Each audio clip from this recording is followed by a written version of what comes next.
describe her, and then we'll try to come up with some conclusions about the type of gal. The type of gal she is. She's 15.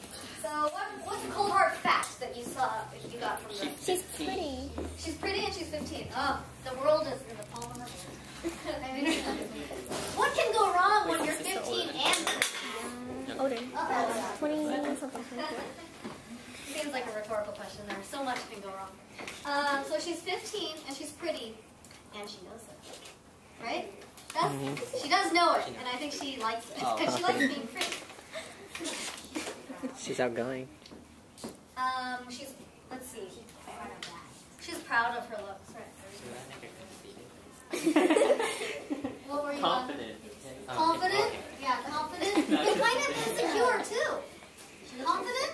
But aren't there moments where you saw that she might have been insecure? When he shows up. Well, when he shows up, but even before that? Her mom. But when she's compared to her sister? Yeah, she really doesn't like that because what's her sister's name again? June. June is, I mean, if you had to divide the two, June is like the good one, right? The good sister, and Connie seems like the bad. So, let's just write June, and this isn't really Connie's characterization, but we have to put it somewhere because it's kind of like June's there to compare, I guess. So June is, I guess, good. So that might mean that Connie is bad. Right? Or at least in the mother's eyes. Hands gonna cramp. I can feel it. Maybe the mother's point of view there. Oh, I'm talking to the thing. What else? I don't know if I can hear you. What do you mean? Picky and what? Oh, I don't know if she's picky about boys. Seems like She's just like any boy that comes along gives us something. She's rebellious. Well, I want to think about this boy thing because, what does she do with the boys? I don't think she's that picky. She hangs out with them on the weekends. Who does she turn down? Arnold. No, not Arnold. No. Eddie, right? She didn't turn down Eddie. Oh, well, they were... Whoops. Well, she didn't turn down Arnold the first time, but she turned down him. She thought Arnold was cute the first time, didn't she? Let's go and look. She loved her friend. For Arnold.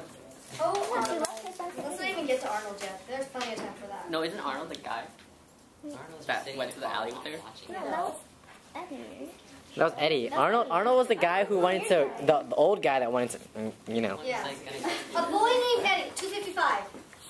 A boy named Eddie came in to talk with them. He sat backwards on his stool, turning himself jerkily around in semicircles, and then stopping and turning again. And after a while, he asked Connie if she would like something to eat. She said she did, and so she tapped her friend's arm on her way out. Her friend pulled her face up into a brave, droll look, and Connie said she would meet her at 11 across the way. And then, but does she even want to be in or anything? Look at, is she in it just for the food? There's more to it than food. There is. Look down here. It said Connie couldn't help but let her eyes wander over the windshields and faces all around her, her face gleaming with the joy that had nothing to do with Eddie, or even this place. It might have been the music. And then she talks about this music, the pure pleasure of being alive. And I want you to think about how many times does she talk about this music? There is music everywhere in this story. Like when Arnold comes like, over. really interesting the way stereo. it plays out in the story. So let's just keep our eyes and ears kind of like attuned to music in the story. She loves music. She loves music. I don't know. She saw it. But she was with Eddie. Really? Okay. She listens to the radio, you can tell. Like, especially right before Arnold shows up, right? She's listening to Bobby King. So good. Hey, do you know what time period this is? In the 80s, 70s. What is it? A drive-in restaurant? I feel like when it's like disco time. I feel like it's disco It's time. probably in the 60s. 60. A drive-in restaurant, you know, where you drive in your car and, like, usually probably a waitress comes out to you either walking Like on Sonics? roller skates, like on roller skates to take your order. Sonics. You know, brings you your hamburger or whatever. Also, you have to think about this. This is a town that it's not like there's a major strip, like a one street, you know, in the heart of the town where like the big restaurant is probably and other things. And you can imagine kids in their jalopies, whatever you want to call them, their cars racing up and down the strip that type of thing. Imagine, this is kind of like Greece. Kind of like Greece, but probably 10 years further along.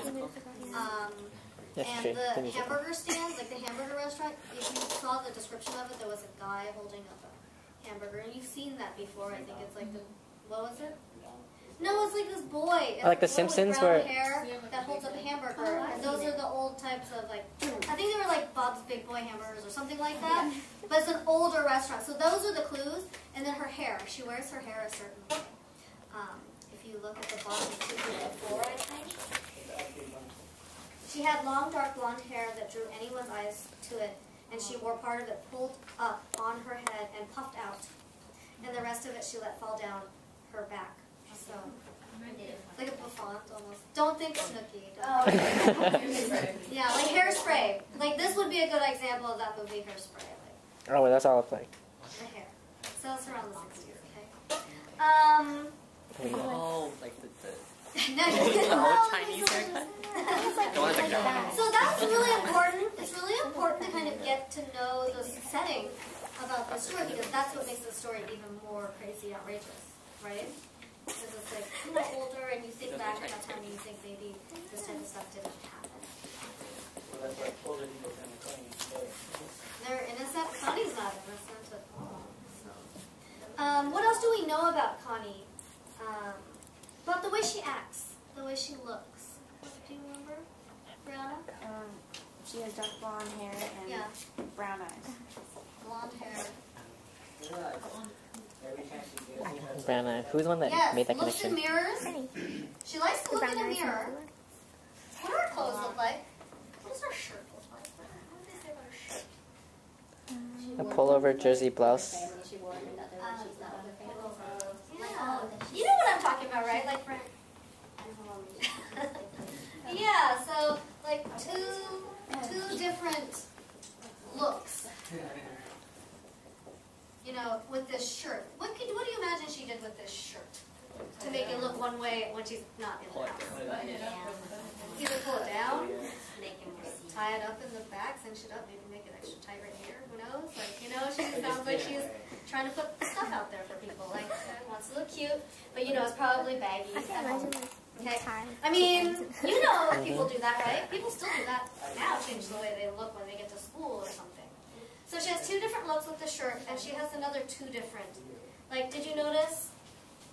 My book is following apart from all these years. Her what? On the top of 255, everything about her had two sides to it. One for home and one for anywhere that was not home. Her walk that could be childlike and bobbing, or languid enough to make anyone think she was hearing music in her head. Her mouth, which was pale and smirking most of the time, but bright and pink on those evenings out. Her laugh, which was cynical and drawling at home, ha ha, very funny, but high-pitched and nervous anywhere else, like the jingling of the charms on her bracelet. So she has two sides to her personality.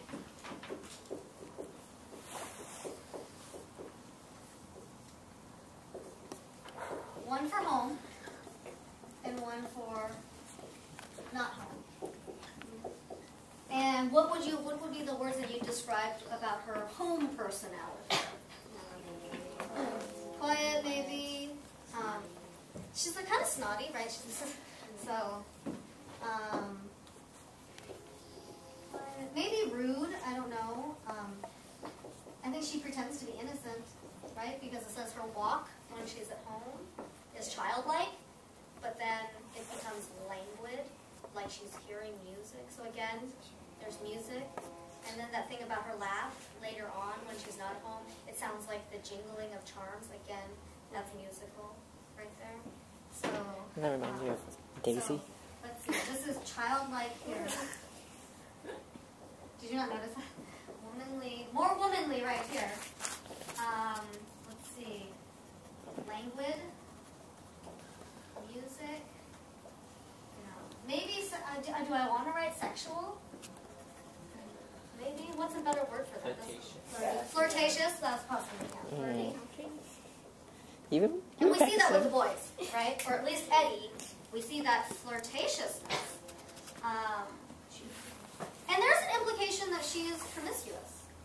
Would you agree with me there? Because there's this whole it leaves so much out, and yet you go, oh, what's happening there? It's right after she decides to eat a hamburger with Eddie. And top of 256, the first full paragraph. She spent 3 hours with him at the restaurant where they ate hamburgers and drank Cokes in wax cups that were always sprayed. And then down an alley a mile or so away. And when he left her off at 5 to 11, only the movie house was still open at the plaza. So she spends 3 hours with him, and I know it doesn't take that long to eat a hamburger and drink a Coke. And then she's off in an alley somewhere, a mile away from the restaurant. And then he drops her off again. So it doesn't say anything about what they did, but I think there's an implication that she could either be, I don't know, making out for a long time, which seems excessive. No, like, what are they doing? Like, don't you think? It's just like, okay, so just making out. Or are they having sex? But you don't know. It's about a movie to go. There's the question right there. So she's not, she's obviously, like, when we talk about June being 24 years old, living at home, she's the good girl. And Connie, through at least this, is proving herself to be bad, right? In terms of how we decide to look back. No. Alright? Eddie's the guy that she went on a date with.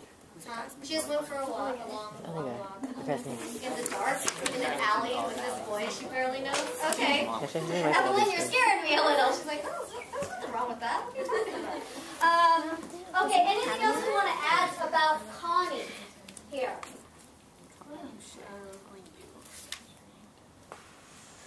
This is before Arnold, right? So this is the way she is before Arnold. Oh yeah, there's stuff after all. And let's talk about right before she meets Arnold. What is she doing? Do you remember what she's actually doing? Ellie. Oh, yeah. I don't know if she's getting picked up to go somewhere. What does she refuse to do? Go to the barbecue. She doesn't want to go to the barbecue with her family because it's lame, right? And so she stays home and decides to wash her hair. Washes her hair, and then she's going to lay out in the sun or something, just, you know, relaxing. And so she starts to do that. And she starts to daydream again. So look on page 257, in the middle of that first paragraph. Connie sat with her eyes closed in the sun, dreaming and dazed with the warmth about her, as if this were a kind of love, the caresses of love, and her mind slipped over onto thoughts of the boy she had been with the night before. And this isn't any, this is some other boy. Like, she does this. How many times a week does she go out? Was it 3? Yeah, she goes out several times a week. This is a ritual for her. Like, she goes, and the friend's father drops them off, I think, at the